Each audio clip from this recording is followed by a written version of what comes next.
नमस्कार, बहुत स्वागत है आपका। आपके साथ मैं राहुल अवस्थी और आप देख रहे हैं तह तक।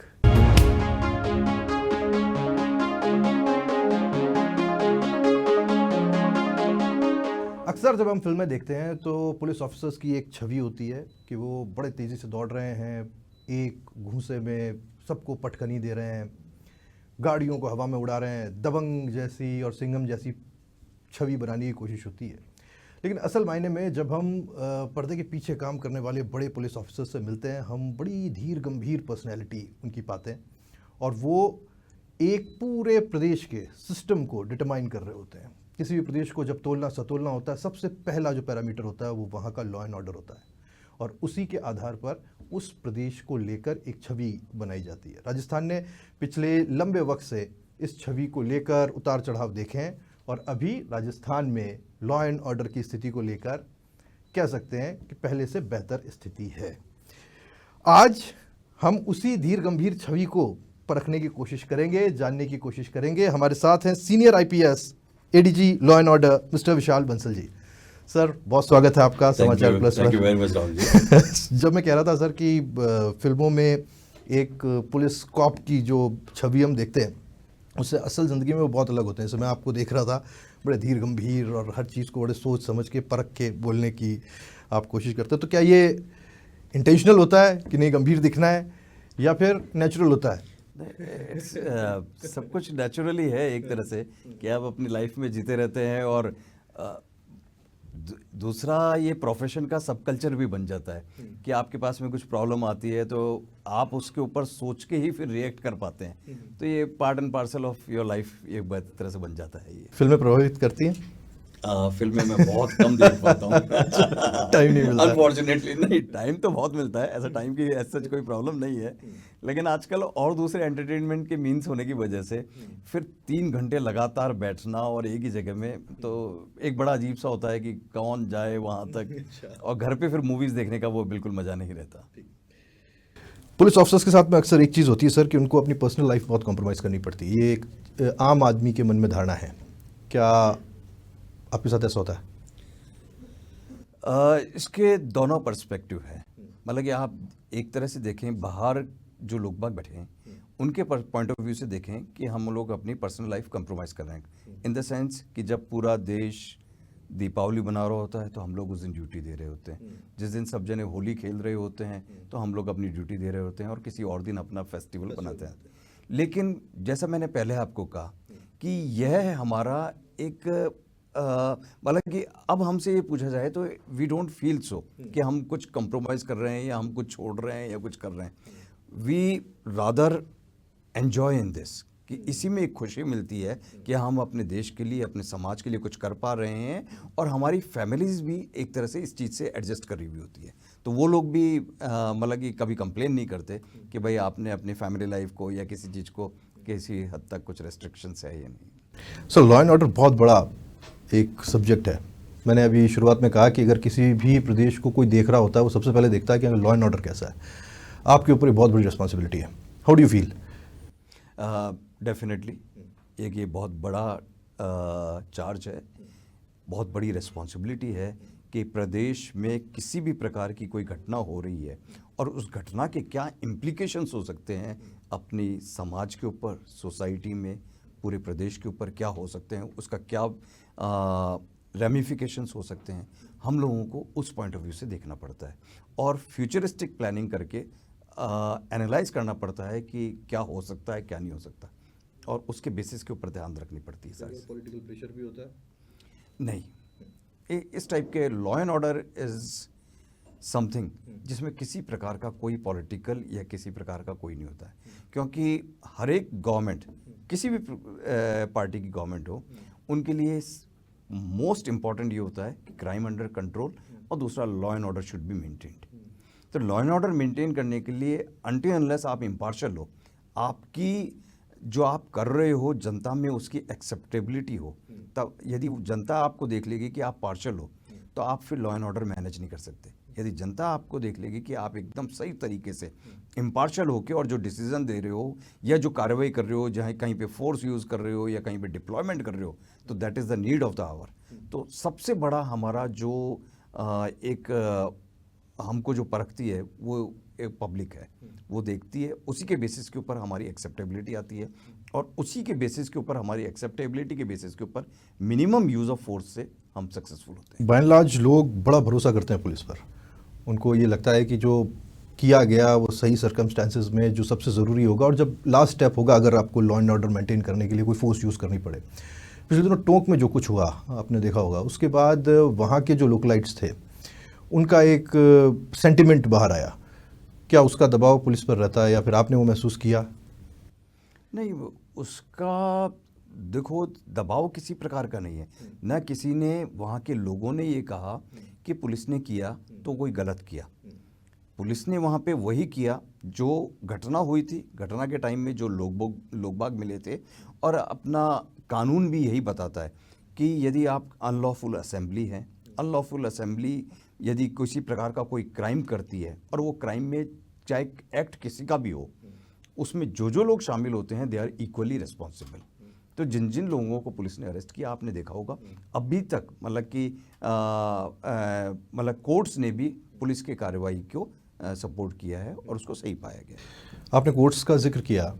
अक्सर हम ये देखते हैं कि जब कोर्ट्स में मामले जाते हैं और जो चार्जशीट्स फाइल की जाती हैं, अक्सर ये चीज़ कही जाती है कि पुलिस की तरफ से ऐसी चार्जशीट्स नहीं आती जिससे कि प्रोसिक्यूशन रेट बढ़े। कोर्ट्स भी कई बार जो दंड पाने के अधिकारी हो सकते थे उनको पुलिस की ढिलाई की वजह से छोड़ना पड़ता। कई बार हमने ये देखा है यहाँ प्रोसिक्यूशन रेट बढ़े, जो पुलिस चार्जशीट्स फाइल कर रही हैं वो ऐसी हों जिसको कोर्ट्स में भी एविडेंट माना जाए, दमदार हों, लोकल भाषा में अगर कहें तो। कहाँ कमी रहती है अक्सर जब आप पाते हैं कि ऐसा कोर्ट्स में जाकर के बिखर जाती है हमारी चार्जशीट्स? पुलिस ही एक ऐसा डिपार्टमेंट है, वो ये नहीं कह सकता कि साहब मेरे पास में मैन पावर कम है तो मैं मेंटेन नहीं करूंगा, यहाँ पे तो दंगा होने दूंगा। चाहे उसके पास में 2 आदमी भी हो, लेकिन वो अपने जी जान से वहाँ पे लगा रहेगा। मेरा कहने का तात्पर्य यह है कि जहाँ बाकी और दूसरे डिपार्टमेंट्स मैन पावर शॉर्टेज, वो कह देते हैं कि साहब टीचर अवेलेबल नहीं है, स्कूल में कोई पढ़ाई नहीं सकता, बच्चे नहीं पढ़ेंगे, या कहीं पे कुछ चीज़ अवेलेबल नहीं है तो ये काम नहीं हो सकता। लेकिन पुलिस डिपार्टमेंट के लिए कि भाई आपने, चाहे हमारे पास में मैन पावर हो चाहे नहीं हो, हम लोग आपके केस की इन्वेस्टिगेशन करेंगे। अब जब क्वांटिटी बढ़ जाती है तो क्वालिटी डेफिनेटली सफ़र करेगी।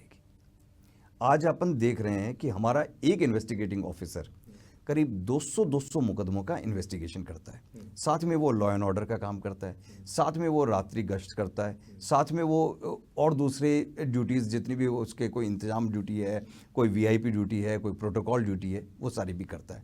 तो इन्वेस्टिगेशन के लिए उसको टाइम जो मिलना चाहिए क्वालिटी इन्वेस्टिगेशन के लिए, वो उसको कम मिल पाता है। इसी वजह से in order to make sure कि आज जैसे आपने 2 व्यक्तियों के बीच में झगड़ा हुआ, तो उन 2 व्यक्तियों के लिए उनकी लाइफ का सबसे बड़ा इंपॉर्टेंट केस ही वही है। बाकी पूरे समाज में कोई सा भी केस हो रहा हो उससे उसको कोई मतलब नहीं है। वो तो यही कहेगा कि साहब मेरे केस में क्या हुआ।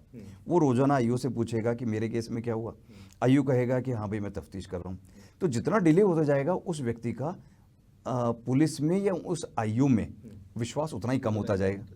आपने कहा फिल्में नहीं देखते हैं, लेकिन आजकल के युवा बहुत देखते हैं। उनके मानस पटल पर जिस पुलिस का कई असर होता है वो विलायती या कहीं बाहर के देशों की पुलिस, NYPD, LAPD, वहाँ जब हम देखते हैं तो क्योंकि ये आपकी बात से निकला दूसरा पहलू है, वहाँ इन्वेस्टिगेशन बिल्कुल अलग है, लॉ एंड ऑर्डर बिल्कुल अलग है, डिटेक्टिव्स की अलग भूमिका है। हम अपने पुलिसिंग में ये क्यों नहीं ला पाते, या हमने ज़रूरत तो महसूस की पर हमने कभी दबाव क्यों नहीं बनाया कि हमको ये अलग डिपार्टमेंट्स चाहिए, जो इन्वेस्टिगेशन है वो बिल्कुल अलग रहे, लॉ एंड ऑर्डर अलग रहे, दोनों की खिचड़ी नहीं हो जो अभी हो रही है? यह तो सिस्टम को डिसाइड करना है। यह चीज़ वेल एक्सेप्टेड है, कंट्री में भी एक्सेप्ट हो चुकी है कि investigation wing as well as the law and order wing दोनों के दोनों सेपरेट होने चाहिए, जिससे कि इन्वेस्टिगेशन की क्वालिटी इंप्रूव हो सके। और साथ में लॉ एंड ऑर्डर में भी जो लगे हुए हैं वो एक अपना फुल स्किल्स डेवलप कर सके कि लॉ एंड ऑर्डर को भी, आज लॉ एंड ऑर्डर को भी मेंटेन करना सड़क के ऊपर it's not an easy task. It requires lot many skills कि आपको किस तरीके से पब्लिक के साथ में डील करना है। जो एजिटेटर्स हैं वो आपके देशवासी हैं, वो किसी इशू पे एजिटेटेड है, वो आपके दुश्मन नहीं है, तो आपको उनके साथ में किस तरह से आपको हैंडलिंग करनी है कि वो भले ही नाराज भी हो रहे हो, तो हाउ डू यू मैनेज। तो मेरा कहने का है कि दोनों विंग्स अपनी अपनी स्किल्स रिक्वायर करता है, एंड वी ऑल एक्सेप्ट कि these two wings should be separate. लेकिन क्वेश्चन अराइजेज इज द, जैसे आज अपनी जो स्ट्रेंथ है उसको एकदम डबल करनी पड़ेगी। किसी भी स्टेट गवर्नमेंट्स के पास में इतने रिसोर्सेज नहीं होते कि सिर्फ वो पुलिस डिपार्टमेंट चलाए, क्योंकि उनको पीएचडी भी चलाना है, उनको पावर जनरेशन का भी काम करना है, तो उनको हॉस्पिटल्स भी है, एजुकेशन भी है, जो सोशल सेक्टर है उसमें बहुत सारी चीज़ें हैं। Police is one part of that. तो सभी चीज़ों को ऊपर वो जब रिसोर्सेज डिस्ट्रीब्यूट होते हैं तो इट्स नॉट पॉसिबल कि। पर नफरी, आपकी कही गई बात की जो पहली धारा है वो नफरी की है, और नफरी बहुत बड़ी समस्या आज से नहीं हमेशा से ही है। पुलिस डिपार्टमेंट क्योंकि एक समाज के लिए सबसे बड़ी ज़रूरत है ना, हो सकता है दूसरे डिपार्टमेंट्स भी हों और होते ही हैं, लेकिन पुलिस बहुत ज़्यादा ज़रूरी है। नफरी को लेकर या फिर आपने कहा कुछ सुझाव हमारी तरफ से भी दिए जाते हैं, कई बड़े पुलिस ऑफिसर्स से मेरी भी बात हुई, उन्होंने कहा साहब हम बोलते तो हैं लेकिन सरकारें कोई भी हों वो हमारी बातों को और हमारी नफरी को बहुत ज़्यादा इंपॉर्टेंस देती नहीं है। वहाँ बातें आई गई हो जाती, मानते वो भी हैं कि होनी चाहिए, लेकिन वो इम्पोर्टेंस दी नहीं जाती, फिर बात ख़त्म हो जाती है। नहीं, अपनी बात जैसे हुई थी और पहले ही मैं इस चीज़ का पार्शियली आंसर दे चुका था कि नफरी की कमी है और गवर्नमेंट्स नफरी देती भी है। जैसे कभी 5,000 की एक साथ भर्ती हुई, एक बार में 10,000 कांस्टेबल्स की भर्ती हुई, अभी वर्तमान में फिर सब इंस्पेक्टर्स और कांस्टेबल्स की भर्ती का काम चल रहा है। तो continuously it's a continuous process. लेकिन गवर्नमेंट को अपने सारे जो रिसोर्सेज उनके पास में है सारे, वो हर एक डिपार्टमेंट में डिस्ट्रीब्यूट करने हैं। वो एक ही डिपार्टमेंट को सारे रिसोर्सेज नहीं पकड़ा सकते, क्योंकि यदि सिर्फ पुलिस में भर्ती कर ली कि भाई चलो आज हमारे पास में 100 रुपये हैं, 100 रुपये का सारा बजट ही हमने पुलिस को दे दिया, तो फिर टीचर्स का क्या होगा, मेडिकल प्रोफेशनल्स का क्या होगा, अपने हॉस्पिटल्स में डॉक्टर नहीं होंगे, नर्सेज नहीं होंगे, ये कंपाउंडर्स नहीं होंगे। तो वो उनको सारा डिस्ट्रीब्यूट करना, जानते हुए भी कि भाई यहाँ पे कमी है, लेकिन कमी को इक्वली डिस्ट्रीब्यूट करना पड़ता है। तो उस वजह से जो हमारी इच्छा है, हमारी तो इच्छा है कि हमारी आज यदि 1.25 लाख की नफरी है तो कल 2.5 लाख की हो जाए, लेकिन नेचुरल है कि हर चीज़ के एक लिमिटेशंस होते हैं। और जब करने की कोशिश करते हैं तो मामले लिटिगेशन में चले जाते हैं। ऐसा ही भर्ती एग्जाम्पल है बहुत बड़ा, और फिर उसको इन्वेस्टिगेट भी पुलिस को ही करना पड़ता है। वह ये एक ऐसा ही भर्ती है, एक बहुत बड़ा इश्यूज जो है नेचुरल, जो जग जाहिर है, जो अभी जिस तरीके से चल रहा है। बिल्कुल सर, एक चीज़ जो छोटे बच्चे हैं, क्योंकि आपने आईपीएस की स्टडी की और आजकल बच्चों को बहुत मन होता है ये जानने का कि वो कैसे पढ़ाई करें, कैसे उस स्टेज पर पहुँचें जहाँ आप आज हैं। सिविल सर्विसेज की प्रिपरेशंस होती हैं, बहुत बच्चे अपने आप को इंडल्ज कर लेते हैं। और अगर जयपुर में ही हम देखें तो कई सारे इंस्टीट्यूट्स ऐसे हैं, वहाँ बाहर जाकर जब बच्चों से बात करते हैं बहुत प्रेशर में होते हैं। तो ये पुलिसिंग से अलग है। मैं जो आपसे पूछ रहा हूँ वो उन बच्चों के लिए कि आपने कैसे प्रिपरेशन की, आप कैसे पढ़ाई करते थे, ताकि उन बच्चों को उस प्रेशर से निकाला जा सके जो वो फील करते हैं डे टू डे लाइफ में। नहीं, प्रेशर तो उस टाइम में भी रहता था। प्रेशर, यदि आपको एग्ज़ाम का प्रेशर या चिंता नहीं है तो आप सक्सीड नहीं कर पाओगे। लेकिन आपको हर चीज़ को रियलिस्टिक तौर पे लेना पड़ेगा। जो आजकल के बच्चे हैं, जो स्पेशली एटलीस्ट सिविल सर्विसेज में तो ऐसा नहीं है, जो इंसिडेंट्स कोटा वाले जो जेई प्रिपरेशंस में होती है, सिविल सर्विसेज में प्रेशर रहता है बिल्कुल। और वो प्रेशर ही आपको और वो चिंता ही आपको फोर्स करती है कि आप कहीं और जगह डिस्ट्रैक्ट नहीं हो और आप अपने पाथ पे चलते रहें। और आप दिन रात, जो भगवान श्री कृष्ण ने गीता में कहा है कि सिर्फ अपने लक्ष्य के ऊपर ध्यान रखो और उसका आप कर्म करते जाओ, आप फल की चिंता मत करो। तो उसी वजह से सारे के सारे लोग बाग सिविल सर्विसेज के लिए लगे रहते हैं कि बस मेरे को तो इसको करके रखना है। तो मेरा ये मानना है कि सभी जो भी एस्पिरेंट्स हैं वो इसी प्रिंसिपल को कि कर्मण्येवाधिकारस्ते मा फलेषु कदाचन, कि इसी को रखें कि आप तो करते जाओ तैयारी, एक ना एक दिन सक्सेस जरूर मिलेगी। आपको सर आप कितना टाइम देते थे उस वक्त में? मैं आपको बिल्कुल पुलिसिंग से नहीं, अब तो देखो we have, it is almost 27 years तो इतने साल आउटडेटेड हो गए हैं आज के पर्सपेक्टिव में, क्योंकि आज की तैयारी करने का तरीका, आज का इंफॉर्मेशन अवेलेबिलिटी, क्योंकि सारा सब कुछ नेट के ऊपर मटेरियल अवेलेबल होता है और प्रिपरेशन के तरीके भी चेंज हो गए हैं। लेकिन सिविल सर्विसेज की जो भी एग्ज़ाम है वो मेहनत मांगती है, कड़ी मेहनत मांगती है, क्योंकि आपका आउटलुक, आपका पर्सपेक्टिव वाइडर होना चाहिए। आपका जो थिंकिंग है और सॉल्यूशंस हैं उसमें कुछ ये नहीं कि बुकिश आपने एक बुक में पढ़ लिया उसका आंसर आपको प्रोड्यूस करना है। आपको खुद को अपना दिखाना है पर्सपेक्टिव कि आपका क्या विचार है और आपकी सोच क्या एक तरह से नेशनल सोच है या आपकी एकदम संकीर्ण सोच है, वो एक पर्सपेक्टिव रहता है। एक पर्सनैलिटी भी होती है, एक आईपीएस ऑफिसर की पर्सनैलिटी होती है, उनकी एक आवाज़ पर कितने जवान सब कुछ मर मिटने के लिए तैयार हो जाते हैं। तो वो पर्सनैलिटी बिल्डअप कैसे होती है, जब आप फोर्स में आ जाते हैं उसके बाद, या फिर पहले से ही किसी के अंदर हिडन क्वालिटीज़ होती हैं जैसे आप में दिखती नहीं, काफियों में पहले से हिडन क्वालिटी होती है, वो एकदम बिल्कुल कि लीडरशिप के होते हैं। दूसरा क्रेडिट जाता है हमारी जो ट्रेनिंग होता है, उस ट्रेनिंग के पार्ट में ये एक तरह से आपको ग्रूम किया जाता है कि किस तरीके से आप कमांड कर सकते हैं और कैसे आप फोर्स के लीडर बन सकते हैं। Those values, those qualities, they are you are made to understand कि कैसे आप इस सिस्टम को आप एक्सेल कर सकते हैं। राजस्थान सर अभी अगर सबसे ज़्यादा किसी समस्या से जूझ रहा है तो वो ड्रग्स की प्रॉब्लम है। हमने पंजाब को देखा, पंजाब के बाद में अभी जब पश्चिमी राजस्थान में हम देखते हैं, कई सीनियर आईपीएस हैं उनसे मेरी बात होती है, वो कह रहे हैं राजस्थान लगभग उस स्थिति में ना आ जाए जहाँ पंजाब चला गया है, क्योंकि यहाँ पर अब ड्रग्स बनने शुरू हो गए, बाहर से भी आ रहे हैं लोग, वो कंज्यूम करने लगे हैं। और क्योंकि अभी हम युवाओं की बात कर रहे थे, कुछ ऐसे हैं जो पढ़ाई में हैं, कुछ प्रेशर में आते हैं, डिप्रेशन में आते हैं, फिर वो दूसरे रास्तों पर चले जाते हैं। ये ड्रग्स बहुत बड़ी प्रॉब्लम है और हम देखते हैं कई जगहों पर कंज्यूम भी हो रहा है और बनना भी शुरू हो गया राजस्थान में। खासतौर पर एमडी बार बार हम नाम सुनते, पहले हम नहीं सुनते थे, पहले डोडा चूरा या इसी तरह के नशे होते थे। अब ये सोसाइटी के लिए एक बहुत बड़ी प्रॉब्लम, पुलिसिंग यहाँ बहुत ज़रूरी हो गई है। मैं आपकी बात से पूर्णतः सहमत हूँ। ये एक हमारे लिए बहुत बड़ा चैलेंज है। हमारा पुलिस हेडक्वार्टर्स, हमारी सरकार, हमारे मुख्यमंत्री, ये सभी इस बात को लेके बहुत ही चिंतित है।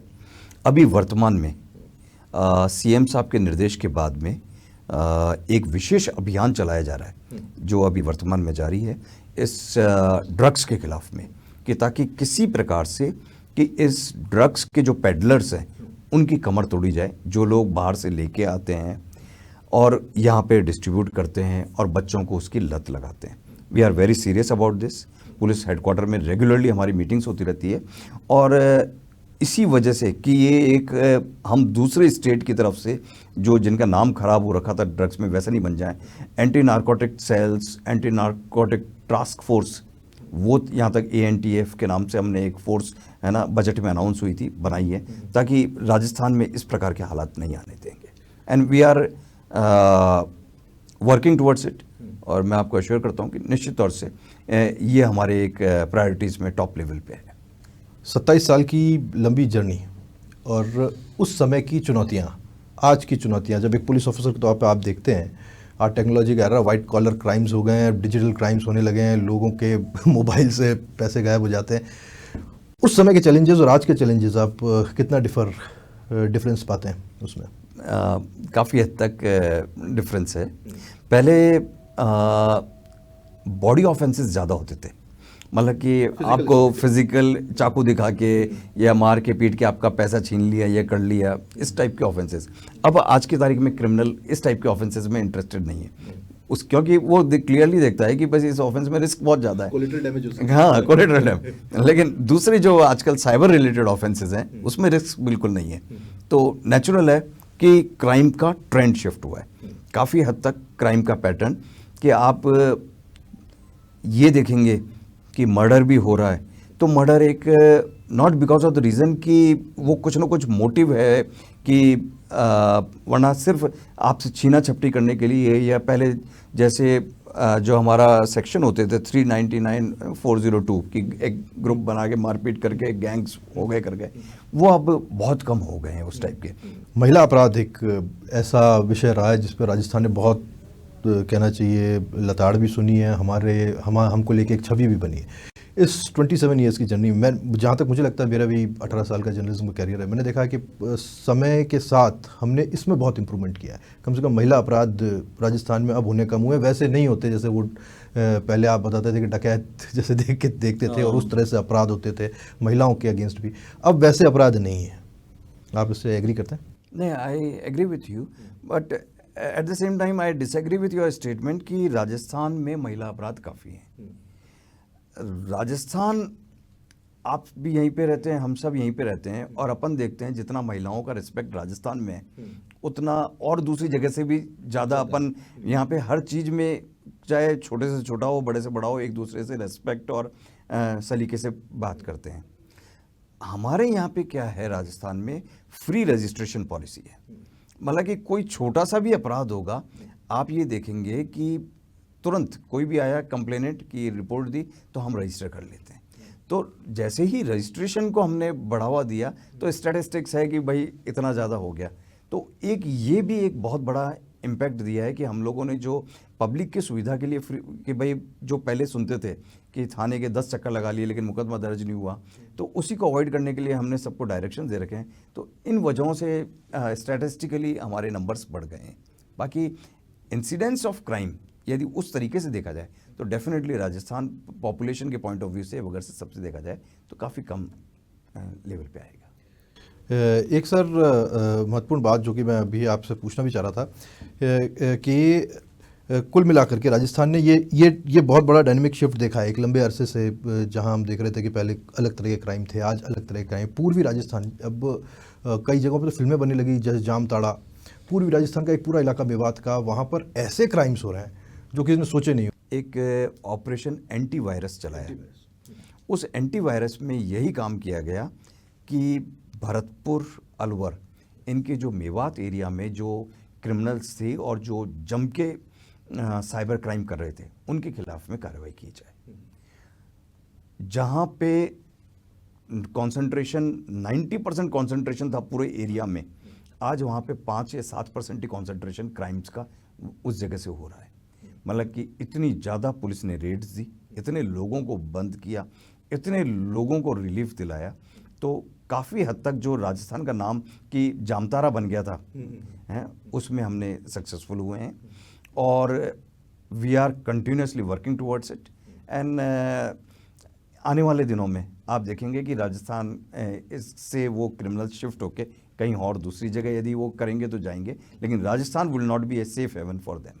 हम अपनी टेरिटरी में नहीं करने देंगे। नहीं, हम अपने मतलब कि एटलीस्ट कि भाई यहाँ से जो कर रहा है, पहले जो हो रहा था कि पूरे कंट्री को यहाँ के क्रिमिनल्स एक तरह से रैंसम पे ले रखे थे, तो उनकी कमर राजस्थान पुलिस ने तोड़ने में बहुत अच्छी सफलता हासिल करी। पुरुषों को लेकर के पुलिस का एक अलग नज़रिया होता है, महिलाओं को लेकर अलग नज़रिया होता है। पुरुष जब पीड़ित होता है तो पुलिस सुनती नहीं है, ऐसा होता है सर? नहीं, पुलिस का नज़रिया कानून का नज़रिया है। जो धारा बनी हुई है वो धारा बनी हुई है महिला उत्पीड़न के लिए। पुरुष उत्पीड़न की अभी कोई धारा बनी हुई नहीं है। तो वो जो बाकी आम आईपीसी, ये जो अभी बीएनएस के जो सेक्शंस हैं उसी में आप काम कर सकते हैं। महिलाओं के लिए एक स्पेसिफिक प्रोविजंस हैं, तो नेचुरल है कि वो जब स्पेसिफिक प्रोविजंस कानून ने जो दिए हैं, पुलिस तो कानून में काम करेगी। यदि पुरुष यदि एकत्रित होके अपने पार्लियामेंट से एक पुरुष उत्पीड़न का भी कोई धारा बन के जा जाए तो नेचुरल है कि यदि वो सेक्शन लगेगा तो हम भी वो भी लगाएंगे।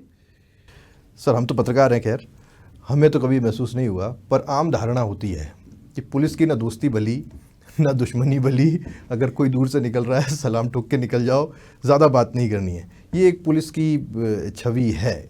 इससे निकलने के लिए क्या पुलिसिंग सिस्टम कभी कोशिश करता है? ठीक है तो है। नहीं, ये छवि है बिल्कुल कि लोग बाग, क्योंकि अपना जो पुलिसिंग का सिस्टम है वो ब्रिटिशर्स से आया है। वहाँ से अपन ने देखा था कि पुलिस जैसे फ्रीडम स्ट्रगल अपना होता था, तो फ्रीडम स्ट्रगल के टाइम में पुलिस का काम होता था कि जो फ्रीडम फाइटर्स होते थे उनको ऑप्रेस करो, उनको मारो पीटो भगाओ, सोसाइटी में कोई भी जो सरकार के खिलाफ बोले उसका एकदम कुचल दो, कर दो, जो आपके खिलाफ बोले, मतलब पुलिस क्या थी उस टाइम में, गवर्नमेंट थी, तो गवर्नमेंट की पुलिस के खिलाफ कुछ भी हो तो उसको कुचलो। तो वही सिस्टम लीगेसी से अपने पास में आया। लेकिन धीमे धीमे धीमे आज अपने को इतने साल की अपनी आज़ादी हो गई, तो अपन इवॉल्व कर रहे हैं, अपन उस मानसिकता को छोड़ के नई मानसिकता में प्रवेश करते जा रहे हैं, और इसी के अंतर्गत पहले से बहुत कुछ सुधार आया है। एक परसेप्शन और भी है सर कि अगर किसी के साथ कोई क्राइम हुआ या फिर उसके साथ उसका कोई परेशानी है, वो थाने में घुसने से इसलिए डरता है क्योंकि एक परसेप्शन ये बन जाता है कि साहब अंदर जाएंगे, जब तक कुछ देंगे नहीं, ले दे के बाद जब तक बैठेगी नहीं तब तक काम होगा नहीं। ये लोगों के मन में डर रहता है और इसलिए वो थाने में कदम रखने से भी डरते हैं। ये एक और आज का नहीं है, ये आपने बोला ये लंबे समय से चला आ रहा है, लोगों के मन में वो बैठ गया है। बताओ ये मत, अपने लेवल पे अगर सलट सकता है तो सलटा दो, पुलिस के पास जाएंगे तो और ज़्यादा उलझ जाएगा। ये सही है कि करप्शन है, I do not deny this, कि हमारे यहाँ पे बहुत सारे लोग एक गलत प्रैक्टिसेस में इन्वॉल्व रहते हैं, इसमें किसी प्रकार का कोई डिनाइल नहीं है। एट द सेम टाइम जितनी चार्जशीट्स जो कोड ऑफ कंडक्ट रूल्स हैं, तो पुलिस डिपार्टमेंट में जितनी चार्जशीट्स मिलती है, मेरे ख्याल से बाकी सारे डिपार्टमेंट्स की यदि टोटल करोगे तो भी उतनी नहीं पहुंचेंगी जितनी हम पुलिस डिपार्टमेंट में अपने मतलब we are very much cautious कि कहीं पे भी अपने स्टाफ की कुछ भी गलती होती है तो वी इमीडिएटली इशू चार्जशीट। तो हम कोशिश करते हैं कि ताकि यह करप्शन या मिसबिहेवियर इस प्रकार से कम हो और लोग बाग आने से कतराएं नहीं। ये I agree with your this thing कि लोग बाग कतराते हैं कि हम क्यों जाएं, किस पचड़े में पड़ें, लेकिन मेरा ये मानना है कि वो थाने आने से कतराता इसलिए है कि कानूनी प्रोसेस से वो घबराता है, वो लंबा और जटिल है। एक सर आखिरी सवाल मेरा आपसे है और ये पर्सनली आपसे जुड़ा हुआ है कि जब आपने 27 साल पहले आईपीएस आप बने, आपने अपने कंधे पर वो बैजेस लगाए, उसके बाद आपके सीनियर्स के साथ आपने उस समय कैसा महसूस किया, और आज जब आप यंग आईपीएस को देखते हैं, आते हैं, वो अब आपको उस नज़रिए से देखते हैं और आपसे सीखने की कोशिश करते हैं, उसमें पुलिस डिपार्टमेंट में कितना चेंज है और आप उन यंग आईपीएस के हाथ में आने वाले वक्त में राजस्थान को कितना सुरक्षित पाते हैं? मतलब कि जब हमने ज्वाइन किया था तब हमको फील होता था कि ये तो बहुत बड़े बड़े ऑफिसर्स हैं, बड़े बड़े हैं और इनके इतनी नॉलेज है कि हम इनको मैच कैसे कर पाएंगे और इनसे हमको बहुत कुछ सीखना है। और आज जब ये नए ऑफिसर्स आते हैं तो हमको इनसे बहुत कुछ एक्सपेक्टेशन है कि वी आर रियली हैप्पी कि आज जो नया आने वाला अधिकारी है हमसे ज़्यादा नॉलेजेबल है, टेक्निकली हमसे ज़्यादा उसके पास में स्किल्स हैं और जितने हम लोगों में था उससे बढ़िया अच्छी नॉलेज है, तो वो फील कि वो हमसे बेहतर एक बढ़िया पुलिस अधिकारी और बनेंगे और बढ़िया काम करके दिखाएंगे। Thank you very much sir, nice talking to you. बहुत बहुत अच्छा लगा आपसे बात करना। ये थे हमारे साथ senior IPS ADG law and order mister Vishal Bansal ji, जो अपने सीनियर्स को भी अपने से बेहतर और अच्छा बताते हैं और जो आने वाली जनरेशन के नए आईपीएस हैं उनको भी बेहतर बताते हैं। ये हमने उनसे बात करके जानने की कोशिश की कि पुलिस और पुलिसिया सिस्टम को किस तरह से वो देखते हैं कि सुधारा जा सकता है और क्या कमियां हैं जिनको एड्रेस किए जाने की ज़रूरत है। ये था हमारा आज का तय तक। देखते रहिए समाचार प्लस। नमस्कार।